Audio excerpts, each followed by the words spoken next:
The Venmo notification came through while I was trying to decide if a wedding cake can morally be a stack of donuts. My phone buzzed, I glanced down, and there it was, Diane K., paid you $1, for prenup review smiling face with smiling eyes. I stared at the screen long enough for the room to blur, like if I looked harder the emoji would climb out and explain itself. I turned the phone around so my fiancé, Leo, could see. He was sitting cross-legged on the couch with swatches of linen balanced on his knees like timid birds.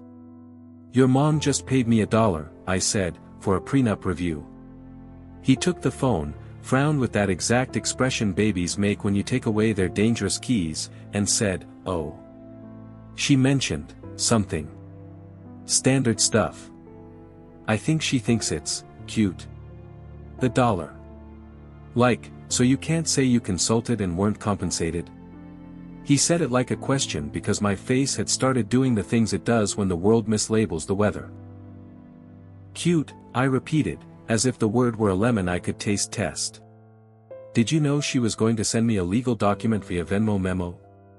Or is this phase 2 of wedding planning where we settle contracts on Cash App and vow to each other in a Google Sheet?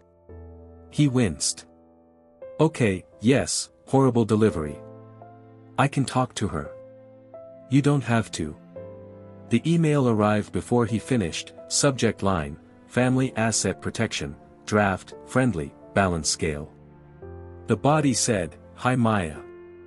Attaching a simple agreement, totally routine. My attorney is CC'd so you'll feel supported. Please review before cake tasting.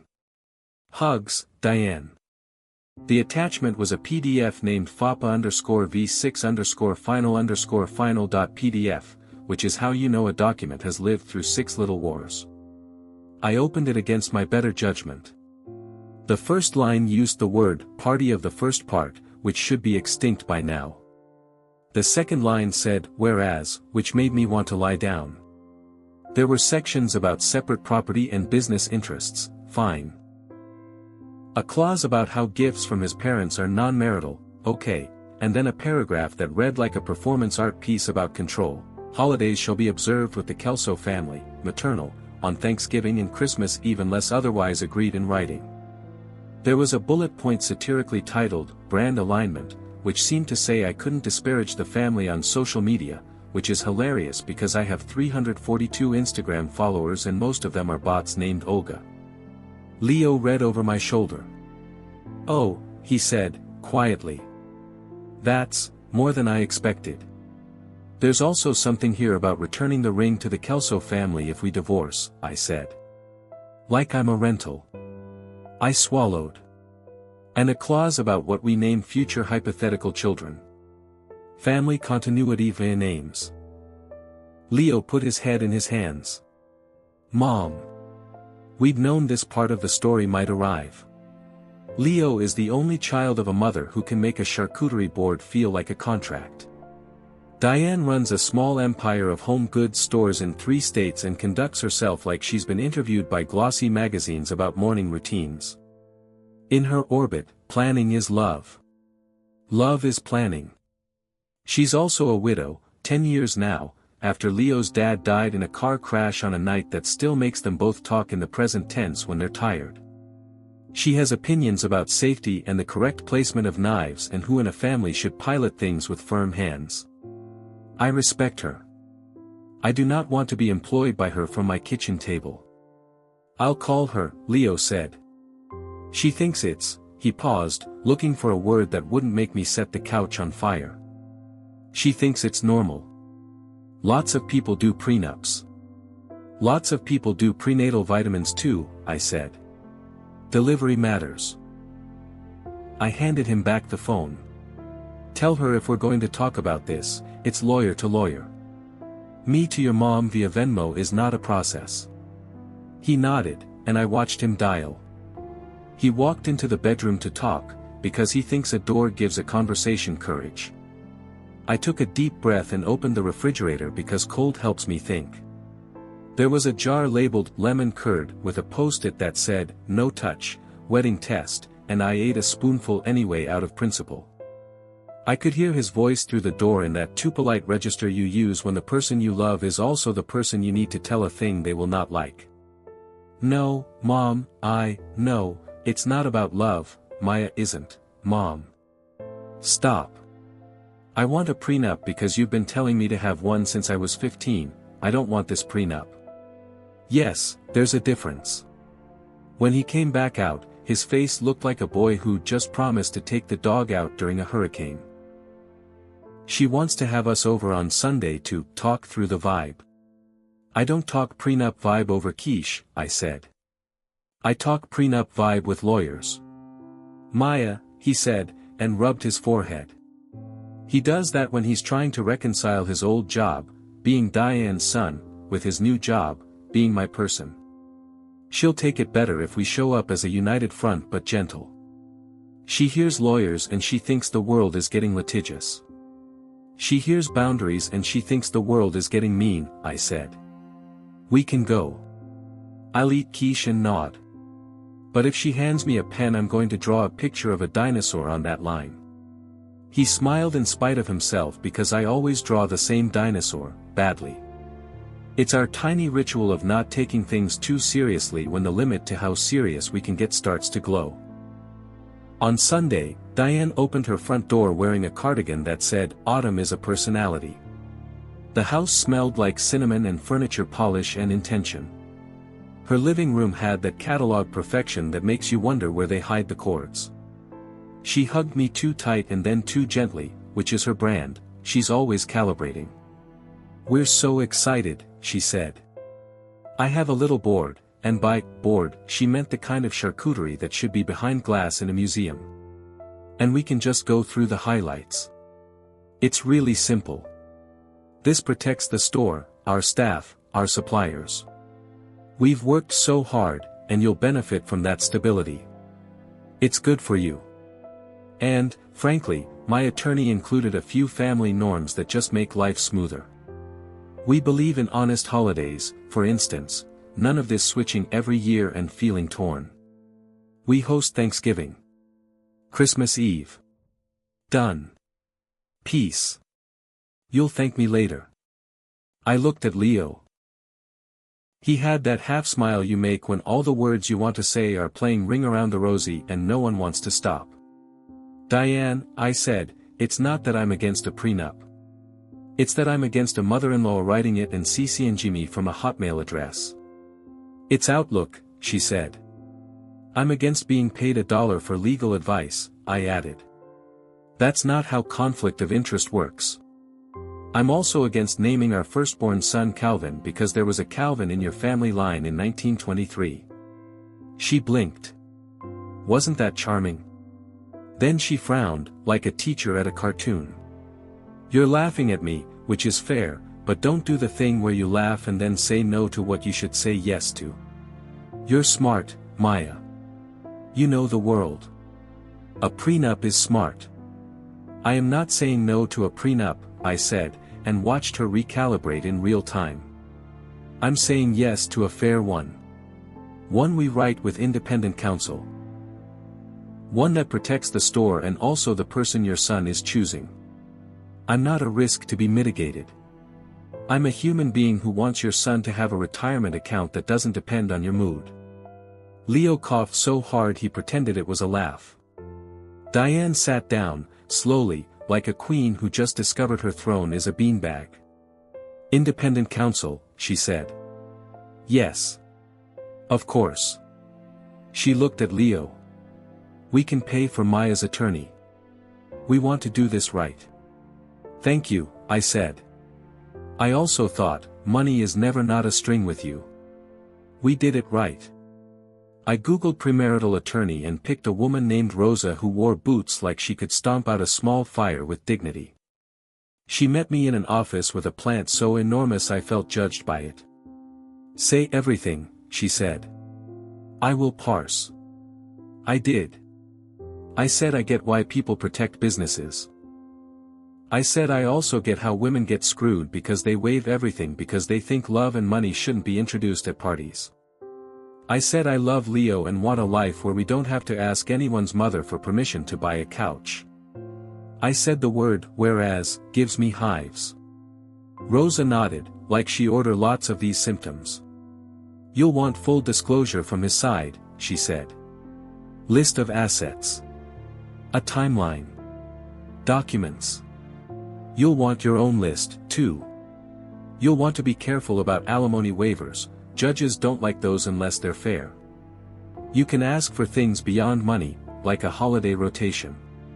It won't be enforceable in court the way money stuff is, but you can bake values into the document because you'll be looking at it at your kitchen table, not in a courtroom.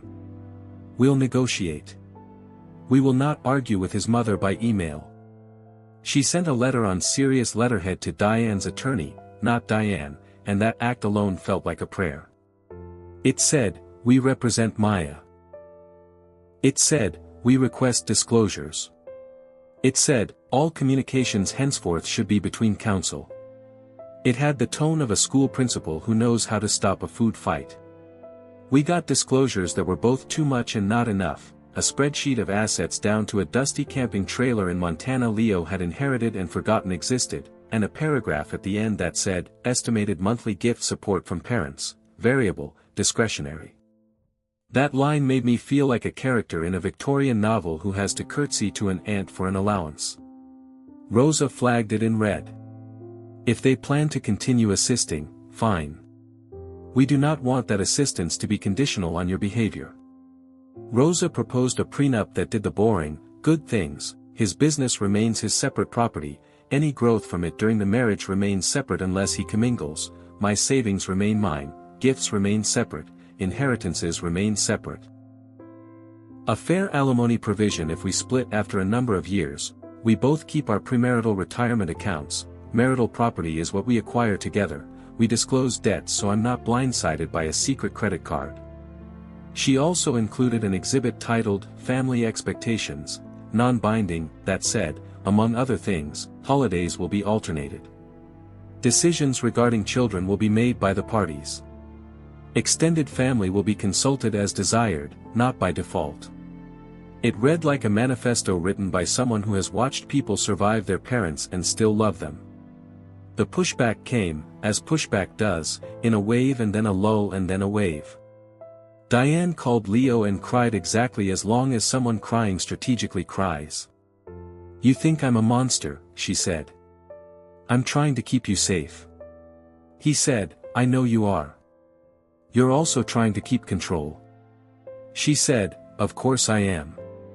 That's my job. I lost your father. I don't want to lose my son. He said, you won't. Unless you try to own me like stock. He hung up and put his head on my shoulder the way people do when their childhood start to re-edit themselves. She sent me a Google Doc, he said. He showed me his phone. Family onboarding. I read, welcome to the family, our values. 1. We commit to honesty. 2. We commit to holidays. 3. We commit to brand unity. 4. We do not air dirty laundry, in homes or online. 5. We ask before changing the plan. 6. We favor quiche.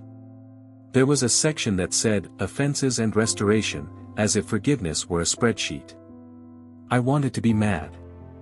I was, a little. I was also suddenly very tired. Rosa handled the rest. She negotiated like an avalanche in careful slow motion. We ended up with a document I could sign without wanting to eat it, boring, fair, clear. We removed brand alignment.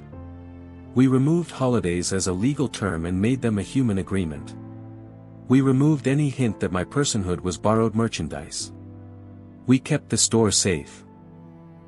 Leo added a clause of his own, and he did it without telling me until it arrived, any substantial parental gift shall be made to both parties or to neither party.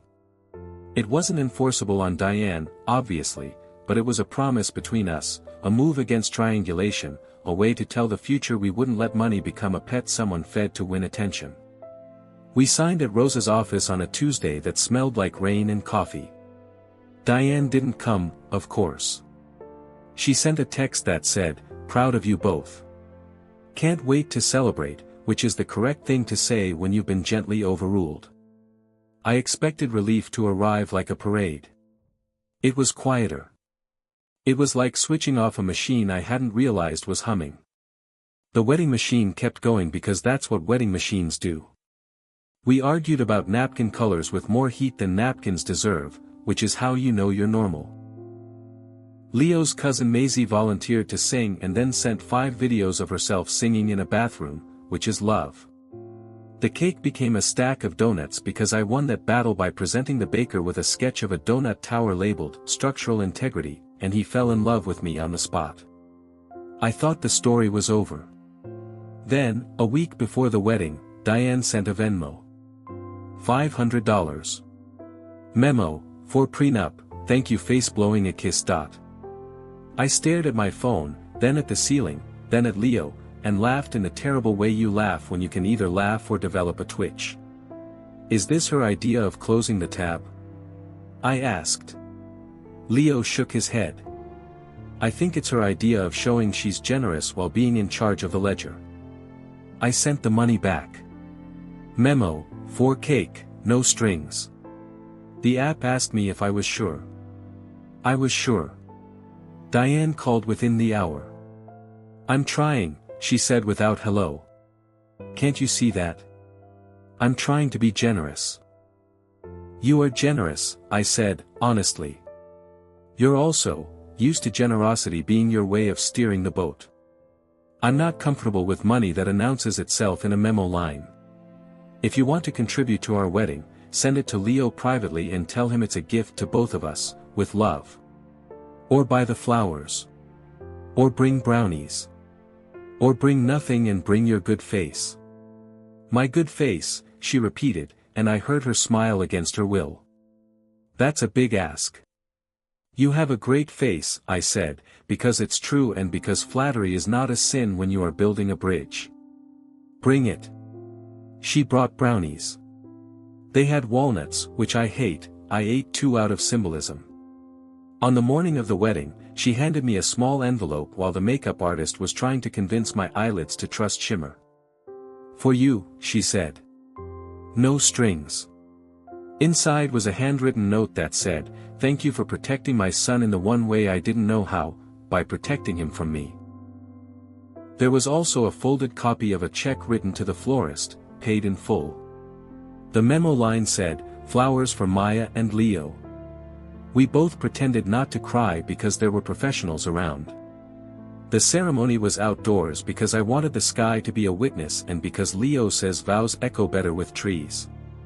My favorite parts were the quiet ones, the second before the music starts when everyone inhales, the way my dad looked small and enormous at the same time, the way Leo's hand shook when he put my ring on, and we were both grateful the photographer would crop our fingers and not our feeling.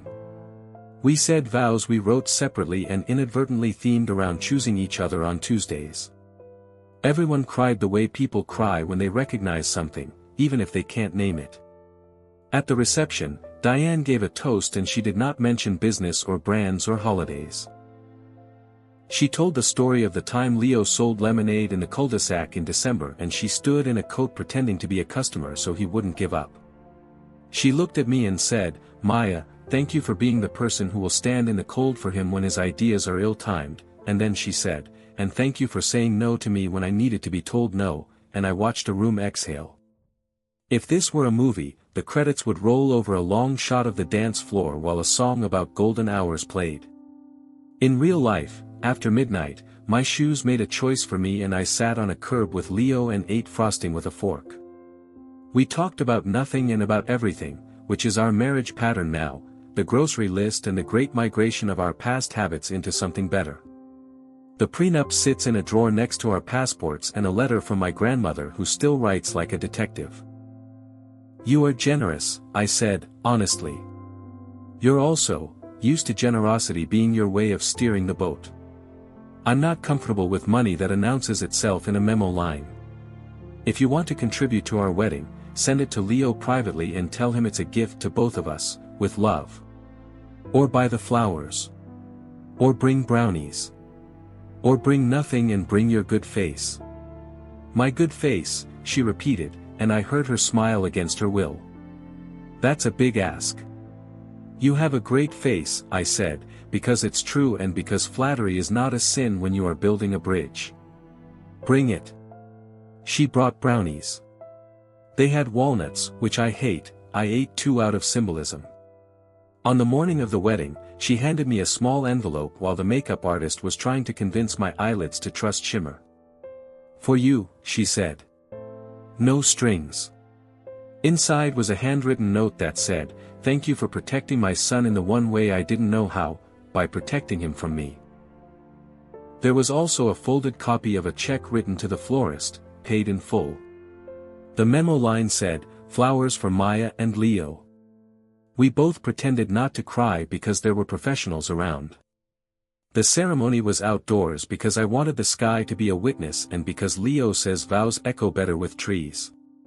My favorite parts were the quiet ones, the second before the music starts when everyone inhales, the way my dad looked small and enormous at the same time, the way Leo's hand shook when he put my ring on, and we were both grateful the photographer would crop our fingers and not our feeling.